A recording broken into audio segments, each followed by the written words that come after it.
Okay, I'm going to start recording here. All right, so just to go over the deal list details. So we have this call every Friday at 2 p.m. that's open to everybody, but what we're going over is our infill deal list, and we have limited access, full-time access to that.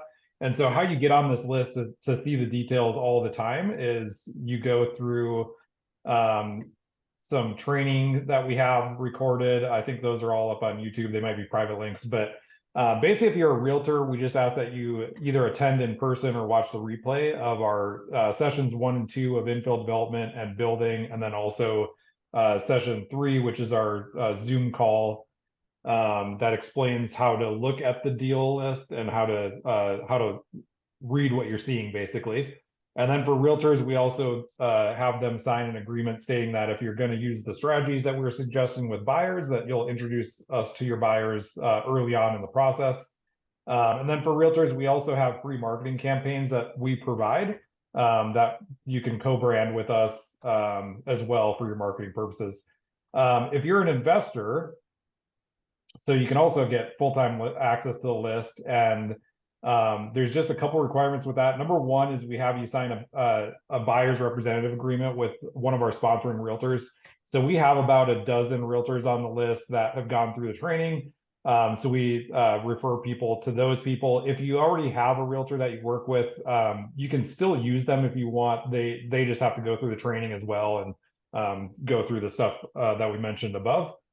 And then we also have you go through the 3-part training series that's designed for, we basically tailor it for investors and then also tailor it for realtors, but we have separate trainings for investors. And then we have you sign an agreement that you'll use our services if you implement our strategy on identified properties. And then the other thing with that, so we also charge a consulting fee at purchase. So that's one of the ways that we make money and why this is worth it to us to put in all the work. At this point, we have thousands and thousands of hours into this. We just charge a consulting fee. It's actually pretty reasonable. And then the other ways that we make money is we run the entitlements. So we do the project management on the entitlements. So we charge a fee for our time on that. And then we are also general contractors. So we just charge you our general contracting fee for the horizontal and vertical. So the consulting fee at purchase. So until the end of the year, it's $10,000 for a lot split up to 4 units and $15,000 for a subdivision from 5 to 10 units, and then $1,000 each for each unit after 10. After the beginning of the year, starting January 1st, those are going up to $15,000 for the lot split, $25,000 for the subdivision, and then $2,000 for each additional lot after that. So if you're interested in a deal, you can save a little bit of money before the end of the year. Okay, any questions with that before I move on to our guarantee? All right, move on. Okay, so we have a 6 figures or in 36 months or less infill deal offer. And so basically why we do this is we found that a lot of investors don't really necessarily understand development. So they're worried about losing money on a bad deal, not knowing the process. They're worried about projects dragging on too long or contractors cutting corners, or just not having control or visibility. So we built our offer specifically to eliminate those concerns. So basically, with working with us, you stay in control of your capital and decisions while we do the heavy lifting. So the first part of this is we offer expert deal underwriting. So we vet, analyze, and underwrite every infill deal on our list. So we don't just estimate numbers. We've done every step ourselves on our own projects and know where costs and timelines can go wrong.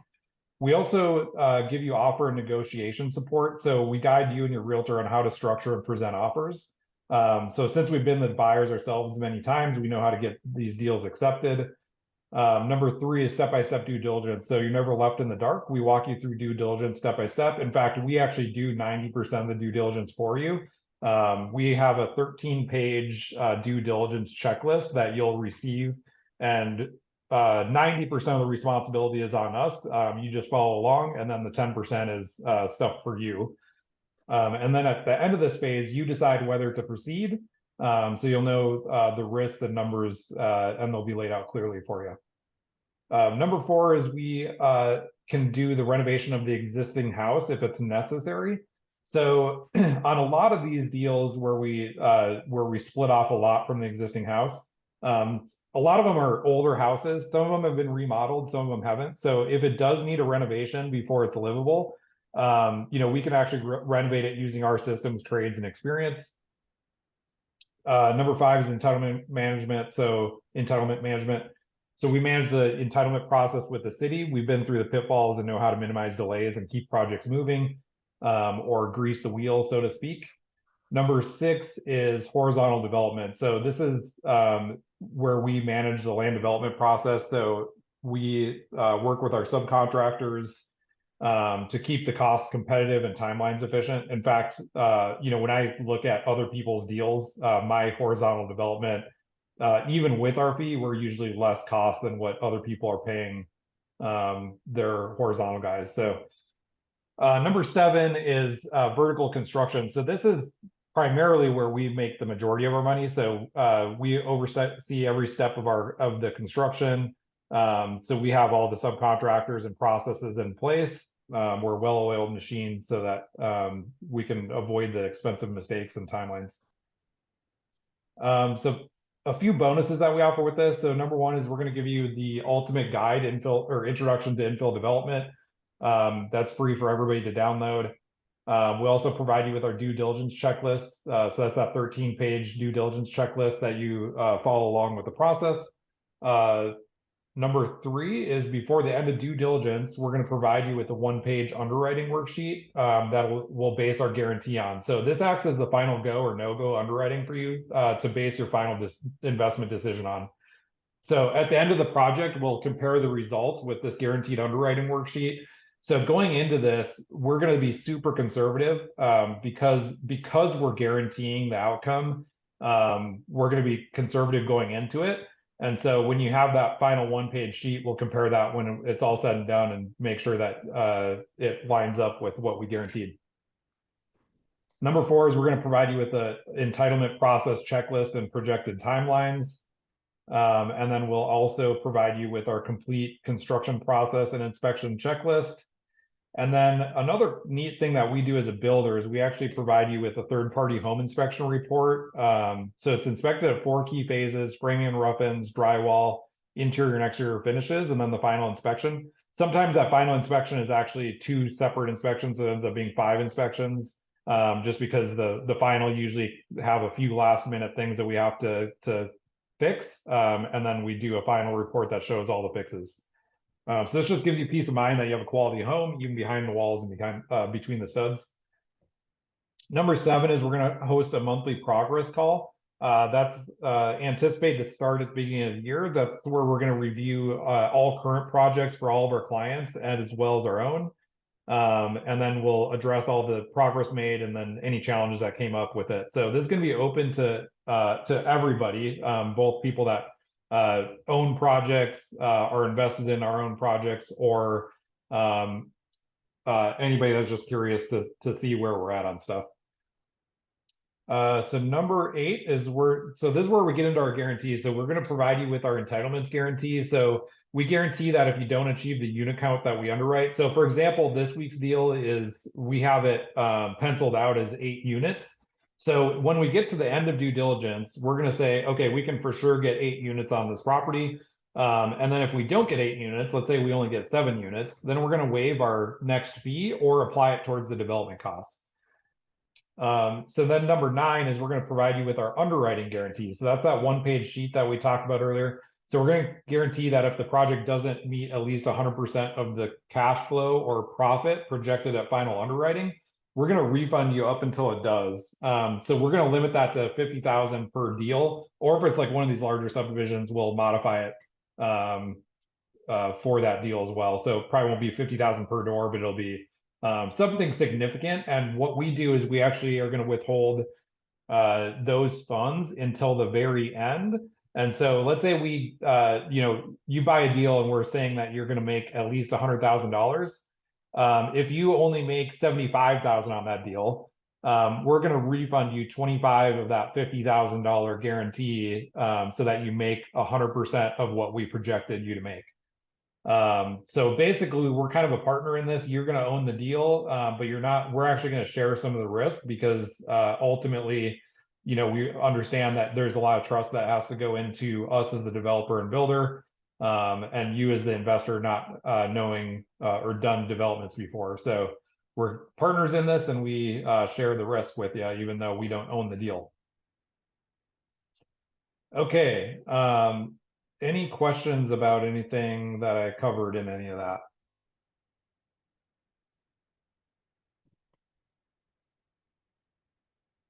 Okay, I'm going to move on to feel free to read. Oh, Deborah, go ahead.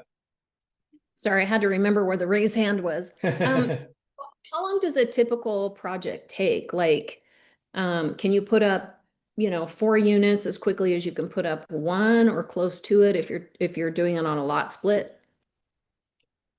Yeah, so ultimately it depends on the deal and what we have to do to get it build ready. So once you get to build ready, then that's a little bit more predictable timeline. Well, they're all predictable, it just depends on what you're doing. So, for example, if you have a build ready lot, and you're just building a single family house, that timeline is typically 5 to 7 months, to have it, certificate of occupancy.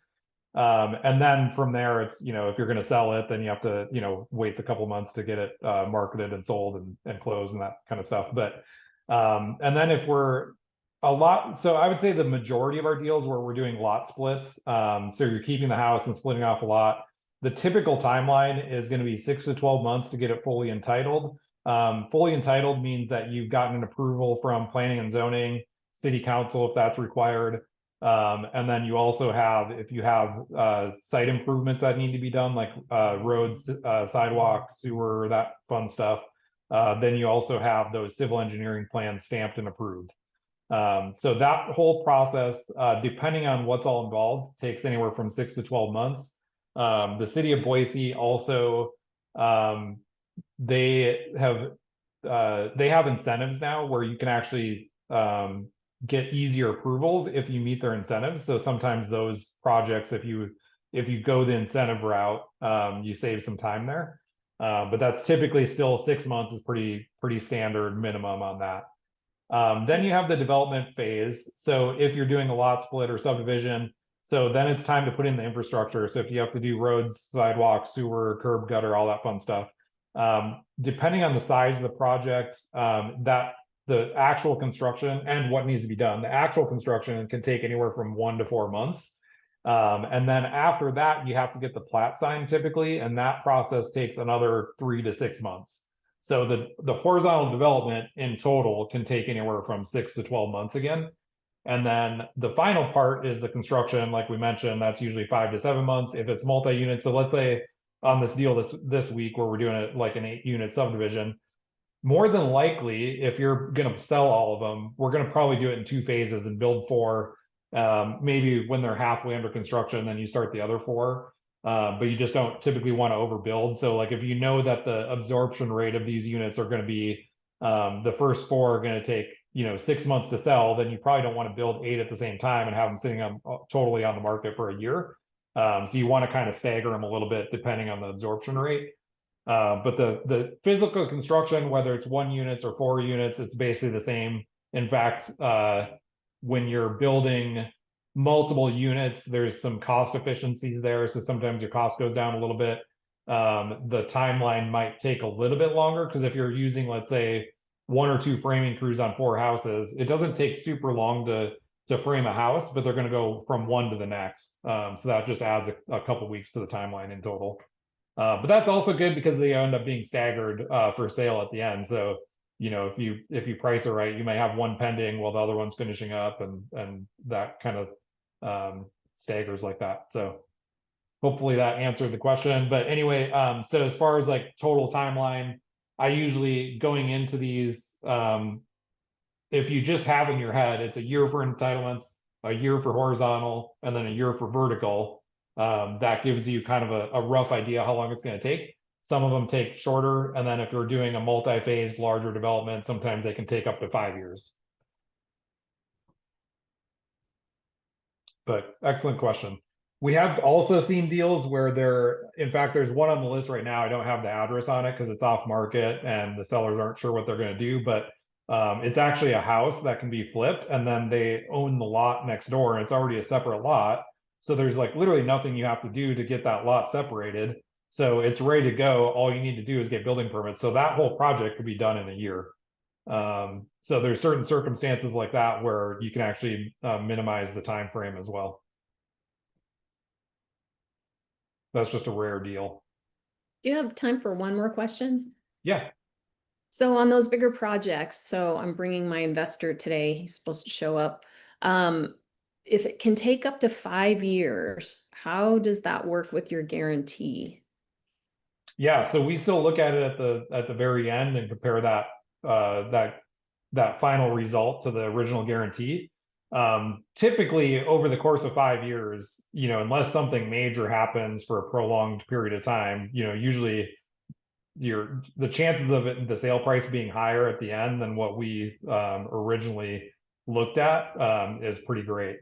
And when we do our guarantee also, we don't actually project out cost increases or price increases on the resale. So we're actually looking at if it were sold today, what would it be? And so most of the time you have over the course of several years, most of the time you have price increases. So even if you look at probably the worst market in our lifetime was 2009 to 2012, and I think the low prices happened in 2011 2012, but then by the time I think 2016 hit or 2017 maybe, prices were higher than the lows. So over the course of 4 or 5 years they actually became higher than the low price. So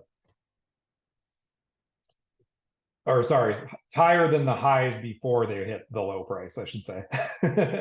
So 2009 was the peak, and then I think by 2016, so it was a little bit longer, but it was like 7 years, and then those prices were actually better. But as far as, I'm not going to get too far into the weeds here on the market, but we have seen a dip over the last couple of years. I don't think it was as bad as anybody thought it could have been. And so far, in the last 2 years, we've seen it pretty steady and slowly increasing. In fact, Garden City has actually increased a little bit higher in the last couple of years than previous or than other local markets.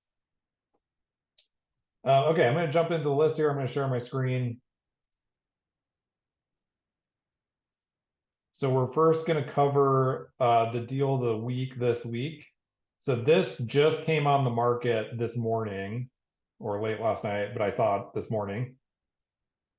So this is a deal in Garden City. So I actually analyzed this as both doing a townhome development and then also like a detached single family, and it actually works better as a townhome development.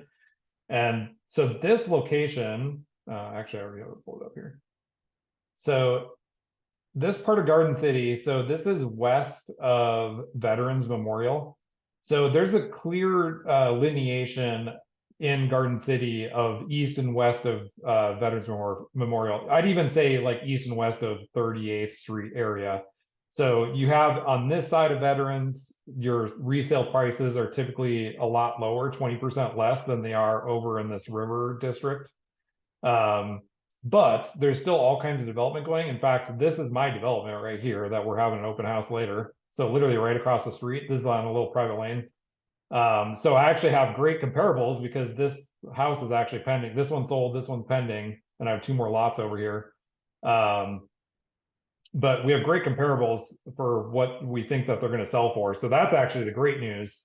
And this development, so a lot of people, like if you're not familiar with Garden City, you kind of look at it and you're like, oh, it's all trailers. Well, there is a lot of trailers, but they're rapidly going away and rapidly getting redeveloped. In fact, this development here is surrounded by 3 trailer parks that eventually it's all going to go away, but it hasn't really, like the only thing I'll say it affected is it's not the same price as it is. Like if this house was over on 36th Street, it would sell for 20 to 25% more because that area has already been redeveloped. So it provides some huge upside for whoever's buying these properties to, once this stuff is all redeveloped, it's going to provide even better upside for these buyers, and they get in at a lower price point.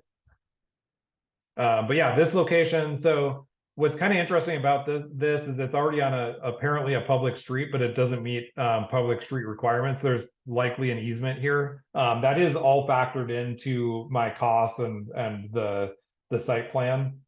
So I'm going to show you. Let me stop my share, make sure I'm sharing the right screen here. So I'm going to kind of show you the different layouts that I have here. So this is, I think, what the best use of this would be. So if you notice here, like this raised street is only like maybe 15 feet wide. So it doesn't meet the street requirements. So this new street would. And then we have 9 side-by-side units. I actually was able to increase this to 9. Likely, so I only underwrote it for the deal of the week with 8. So because with 9, you actually are missing short of half a parking spot here. So more than likely we could get a variance for that through Garden City, but I'm not counting on that in my underwriting.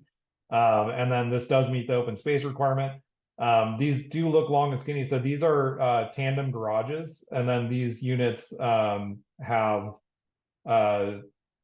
you could go at least 1,600 square feet. I think you can actually go up to about 1,800 square feet, and then 2-car garage. I've actually designed a few of these floor plans already on different other projects. So this first floor would be, you'd actually have like probably a work area down here. So you'd have an office down here.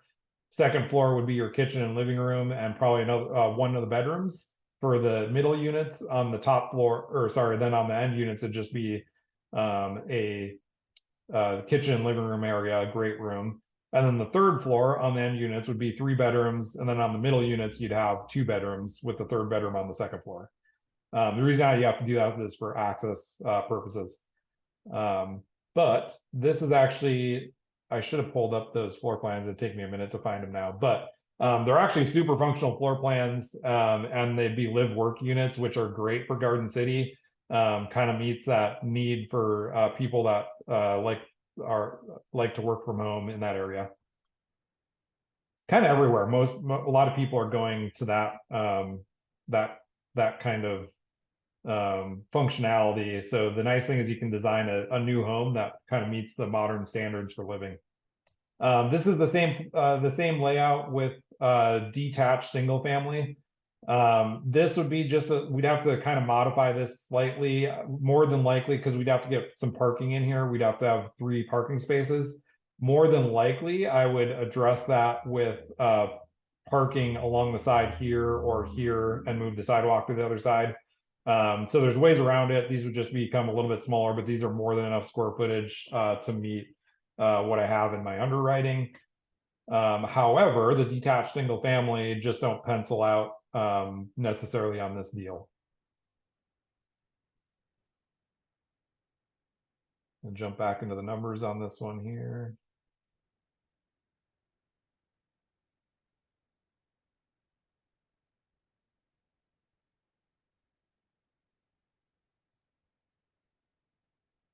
Okay, so how the numbers work out. So the purchase price, they're asking $400,000, $3,999.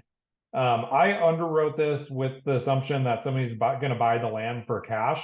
Now, because there's actually 3 trailers on it right now, they're actually income producing. So I think the on the sheet it says they're bringing in $3,050 a month total. And so you could theoretically most likely get a commercial loan on this property. That probably looks like 25% down-ish. So this capital investment requirement could be a lot lower. I just go in with it conservatively. So this is factoring in buying it cash, and then these are what the projected entitlement costs and projected development costs are per unit or per lot. Now notice too, if we're able to end up getting 9 on that, so this goes down, this goes down not significantly, but a little bit per lot. But your profitability actually goes way up as well. So you're more profitable per unit, and then that's an extra 55,000 as well if you're able to get 9. So we're going to keep that at 8 for now, just because we're not sure about that. Okay, so then we have our entitlements, development, and then our build costs. All that's factoring in included with our fees. And then your profit per unit. And then over here, so this is just factoring in property taxes for 2 years until you get to the point where it's ready to go vertical. And then this is the rental income projected over 2 years. So you actually make some money here. Your cash out of pocket is factoring in your entitlement costs out of pocket. And that's, you know, this amount times the 8 units. And then same thing with the development cost. So that 536 is factoring in doing this stuff out of pocket. And then it's also factoring in what you're making on this. So this rental income is actually going to pay for your part of your all of your entitlement costs and part of your development costs. And then you get a construction loan for this vertical. And then with these, so we also factor in doing a construction loan here and having the construction loan for a year. And then your costs actually, so if you own the land outright and you basically are going into the construction loan with without having any debt on it, you can actually get the construction cost plus the interest all in one loan. So you actually don't have any further money out of pocket that's required typically. So that's what this is factored into here. And then when you go sell them, so assuming you get 8 units, that gives you a final investor profit of 443,000 if you sell all of them. Let me just go and do this. So if you go to nine units, if you can fit 9, that goes up to over 500,000, and you're actually getting 100% return on investment. So during due diligence is when we really hone this in.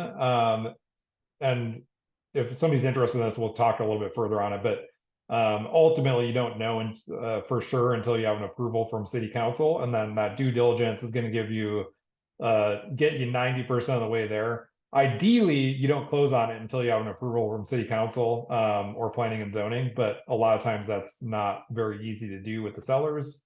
So we try to cover 90% of those answers during due diligence. We factor this being 3 years start to finish. So that's your annualized ROI. This is what it looks like here is if you sell 4 of the units and keep 4. So basically if you sell 4 units, you get almost all your capital back out of the deal. And so you're in it for less than 50,000 out of pocket. You refinance the rest of it. You still have, almost 600,000 or sorry, with your cash, you have 630,000 in equity total. And then you can actually, so then you refinance it into long-term debt. So this construction payment, so that's for 4 units at 6.75% financing. More than likely, by the time you refinance this, and even with your your loan to value ratio, more than likely you're going to be able to refinance this at lower. But you cash flow at 6.75%, owning 4 units for less than 50,000 out of pocket, which is kind of an insane deal. So, and then if you decide to do a short-term rental, then that's what your cash flow looks like as a short-term or with short-term rentals. More than likely, if you do short-term rentals, you maybe do one of these units as short-term, maybe do one as a furnished, like a furnished finder midterm rental, and then you can do 2 of them as long-term. Then you can maximize your cash flow and risk there, or minimize your risk. Okay, any questions about this specific deal before I move on? Do you know if those trailers have leases? Are they month to month, or are there expiration dates you have to work around? I don't think it was in the documents as far like they had the projected and actual rents. I don't know if they're month to month or if they're long-term leases. Even if they're on year leases, that actually doesn't really matter that much because you almost want that income coming in while you're getting it entitled anyway.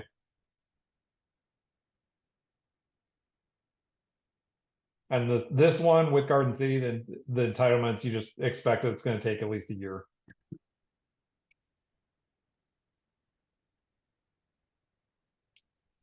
Zach, I had a question. Yeah. So I mean, just nuclear option. What's I know you've probably been through these. I don't know if you've been through a deal that has blown up, but what is what alternative plans do you have in scenarios where city council says no, or what's your process for modifying should you require a modification? Yeah, so the one thing I'll say is, so the city has a box that they want you to work in. So as long as you're doing everything in that box, so for example, that 8 units, the reason why I'm saying, we're not going to count on the 9 units is because that doesn't necessarily fit inside that box because you can't get that 5th parking spot realistically that would be required. So as long as you fit inside that box, then the city council is going to approve the project. Now sometimes it takes longer because when they're going through the reviews, like Garden City is not great at reviewing. Like they forget a lot of times like what they've already said, and so you have to remind them. But then it takes extra time because that's part of the review process. So, so the first part of that is if you fit inside that box, 99% chance it's not going to blow up. So now for some reason, so like on this deal, for example, the weird thing with this deal is that street, that Ray Street, that looks like it's a private street, or looks like it's a public street, but it goes across the property.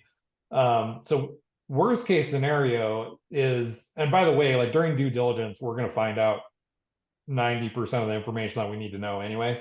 But worst case scenario, if they're like, no, this just doesn't work like that, then we basically do whatever we can to modify the deal to make it work. So whether that is you keep it as a trailer park, and it looks like there's another pad that you could add in there, and then you just get it leased up and then resell it. So your risk is always basically having to resell it as is, and losing whatever money and time you have into it. And then what was the projected timeline on this particular deal? I probably missed that. Yeah, start to finish. So if you did it all in one phase on the build, start to finish would be 3 years, 3.5 years. If you did it multi-phase, you could actually probably get up, like if you did one 4-plex unit and then another 4-plex unit, you're probably looking at closer to 4 years. Thank you. One of the things I would say is if you're looking at doing the route of building 4, selling those, and then keeping the rest of the units, you just build them all at the same time and sell the 4 when they're finished, and then you refinance the other ones and you have all that ready to go. And so then theoretically you could actually be out in 3 years. I'd say that's the biggest surprise to most people that aren't super familiar with development is the timeline. And I was in the same boat. Like when I bought my first property, I actually had my engineers telling me it was going to take 3 years. And I looked at, went down step by step of everything that I needed to do. And I'm like, well, I can do my part in like 2 months, on the entitlements. But then I underestimated just how inefficient the government agencies are in literally everything. So ultimately, yeah. Oh, other question I had was just working with the city of Boise versus Garden City. Like, what's the what is your opinion of working with each city? Yeah, so the one thing, so there's a couple, so there's good and bad for both. The one thing I actually really appreciate about Garden City is they actually subcontract out all their engineering reviews, their inspections. So that actually makes them more efficient. The downside is that there's a lot of development going on in Garden City, and there's only a few people in the planning and zoning department. So the good news is they all kind of know your project very well, but the downside is they're so overwhelmed. They have a lot on their plate all the time, and then sometimes they'll mix up projects. So they'll tell you one thing, or they'll have something in your approval, and then you go back and it goes through another approval, and then they raise a red flag about something that's already been covered. So there's good and bad. I personally kind of like Garden City. That I think with anything, it can always be more efficient. And that's I think the thing that drives most people nuts is the inefficiency in dealing with government agencies. Zach, who's the current civil engineer that reviews stuff at the city? So they Is it they still contract out through Centen. which used to be, so it's Canning, Joe Canning. Joe Canning. Okay. Yeah, so those, I actually use those guys a lot. So if we use them on this project, then they have a backup engineer, that the Garden City uses a backup engineer, so that you don't have the same engineering firm making the plans and reviewing them. So there's multiple options. We can either go with a different engineering firm or use Centen and then use Garden City's backup. Okay.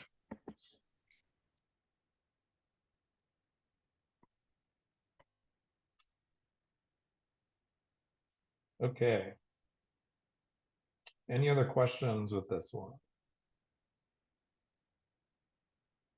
Well, I'm in the subdivisions in Garden City. I actually want to briefly go over. Share again.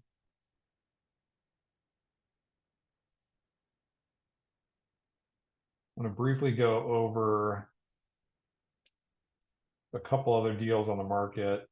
And these are actually in that Whitewater district area. So number one, we have this 301 and 307 East 35th Street. So this one is, the location on this is just so awesome. They just reduced the price on it, but this is literally right next door to Casino Beach. So you can't really see it in this, and I'll see if I can pull it up on the map. But right here is Casino Beach. So those are these brand new townhomes, like, and the river is right here. And then right across the street is the coffee shop and the taco shop here. So this one, I think I analyzed it last, or when it was the deal of the week a few weeks ago, as a townhome development, but it could actually be a condo development too. This is actually a zone commercially. So you can do a lot of different things on this. So most of the other zoning in Garden City is medium density residential, R3. This is actually zoned commercially. So you could do, condos, you can do hotels, you can do apartments, whatever you want to do. So there's a lot of functionality on this lot. This structure would just be a tear down, and then I think I analyzed it as townhomes, facing both streets here. But this one actually had some really good returns as well. I don't think I have it on this sheet because I had it on a separate underwriting sheet. So if anybody's interested in that, so the purchase price is $950. I also have another guy that actually wants to buy it, but he doesn't quite have the capital. So he's looking to maybe do a JV with somebody else. We might even be able to do like a three-way JV where I am building stuff for cost, something like that. Okay, and then the other one is this 208 to 212 34th Street. This is actually right across the street, so the same area. And this is actually surrounds the coffee shop there, Pushing For, I think is what it's called. So this is actually, I think, four separate lots. It's twice the size of that 35th Street, which is also as two separate parcels. But this whole development is actually on these three and these two. So I think it's actually 5 parcels. Oh no, sorry. I think these two and these two. So I think it's 4. Can't remember. Hang on a second. Let me pull this up again. Yeah, 0.68. So that's 4 parcels. So these two and these two, they're already working through entitlements on these two. I think they have 6 townhome units. I'd say that's the one downside of this, is that when I actually laid it out, I could actually fit another detached single family home right here and increase the profitability by like 200,000. So I'd probably, if somebody wants to buy this, it is twice the price. So they're asking, I think, 1.9 million for it. But I would probably want to go through the redevelopment and do another detached single family, and then this is wide open. You can do whatever. They do have a common road through here, and then this is the other development that we were just talking about. This is Casino Beach, so this is all those brand new townhomes. There's now a 4-story house right here. It looks like they're going to build a few more townhomes, but this is that Whitewater Park area. So great location here. This is basically where all the development in Garden City started. 15 years ago, over in this location, and then it just kind of expanded, and that's basically the reason kind of why it's becoming one of the best areas in, I would say, in the entire country to develop. So, all right. So if you guys have interest in any of that, if you're working with a little bit more capital, or have maybe some capital partners that would do it with you or whatever, definitely reach out to me separately on those. Okay, so we are going to go into just a couple of the deals that have been on the market here. This is an example. Make sure it's still on the market. Normally I run through this, but I kind of was running behind today. It is. So this is actually, we can split off a single lot from this on the right. Now it doesn't look very wide, but we can actually split off, I think, a 30-foot wide lot. There's a 27-foot wide lot. So that's more than enough room. If anybody's not super familiar with Boise, a lot of the neighborhoods in Southeast Boise, North Boise, the Bench, they were all on pre-platted 25-foot wide lots. So that's where you see a lot of those row homes. Those are 25-foot wide lots. And then those houses are 15 to 17-foot wide typically. So this gives you plenty of room to build another skinny home right here. This one's unique because it actually is an owner carry. So the owner is willing to carry it with $150,000 down. So that's factoring in that. It's been on the market for a little while, so there's probably some room for negotiation either on price, on the terms of the note, whether the down payment or the interest rate that they're requesting. But the nice thing with that owner carry note is you can actually buy it without the bank and then go through the entitlement process and then eventually sell it without ever having to get a traditional bank loan. So this is what that looks like. So the new house itself is worth, looks to be a profit of about 200,000. And then you lose a little bit of money on the existing house. So I cover this usually every week, but like typically you lose money on the existing house if it's not a good flip, for example. So if you're not going to separately buy it and flip it, like this one's already turnkey, the reason why you lose some money there is because you have the resale costs at the end. Now, in a year from now, if the market is 3 or 5% higher, that's going to minimize this, but we just don't factor that into our numbers. Then we have, this is the one that's off market on York Street there. We just don't, the sellers don't know what they're doing. Kitsap Way is an interesting one. So this is the north end in the foothills, like literally in the foothills.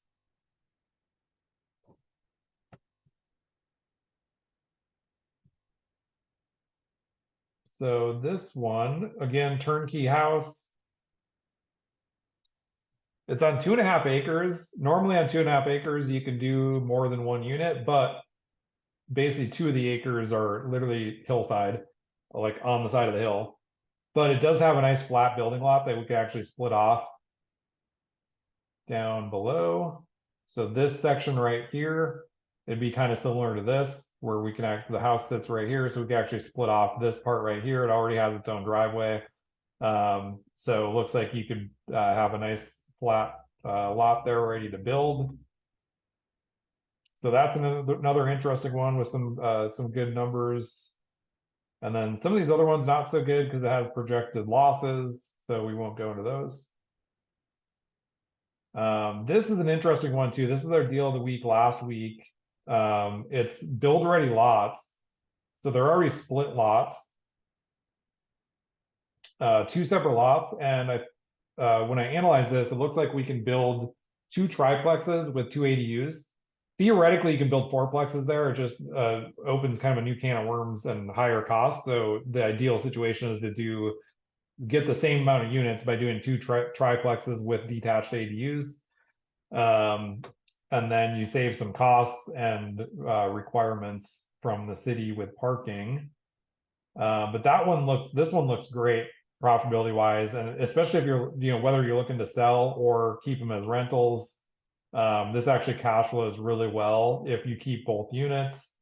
So, and most of that, like, I wouldn't say the land cost is a super good deal. It's okay. The main reason is just the location. It's Southeast Boise. You just get higher rents there than you do other areas of town. And so you get some good return there, basically just because of the location, on your rents. So, but then you have, you know, the build costs, all the same thing. Profit on new construction, because there's no existing house, you're not really having to worry about, not being able to sell the house at sell the house at a profit. Okay, that's about it, that I was gonna cover today. The one thing I'll mention, so we have the most of our, so we usually see at least a new deal a week. That's why we do this call, so we usually add one of these deals a week. But we also usually have some of these mid-sized subdivisions available. So if anybody, again, if you're working with a little bit more capital, I'd say between 500 and $1 million or more, you can typically do these mid-sized subdivisions on land, and you get a little bit more capital back. Your returns are, you know, usually about the same or sometimes a little bit better. But if you use a little bit more capital, you can actually get a little bit more return on those. So if you're looking for that, we can cover those individually. These just take a little bit more time to underwrite, so I don't underwrite every one of them until I have people tell me that they're interested. Okay, that's pretty much what I wanted to cover. Any questions?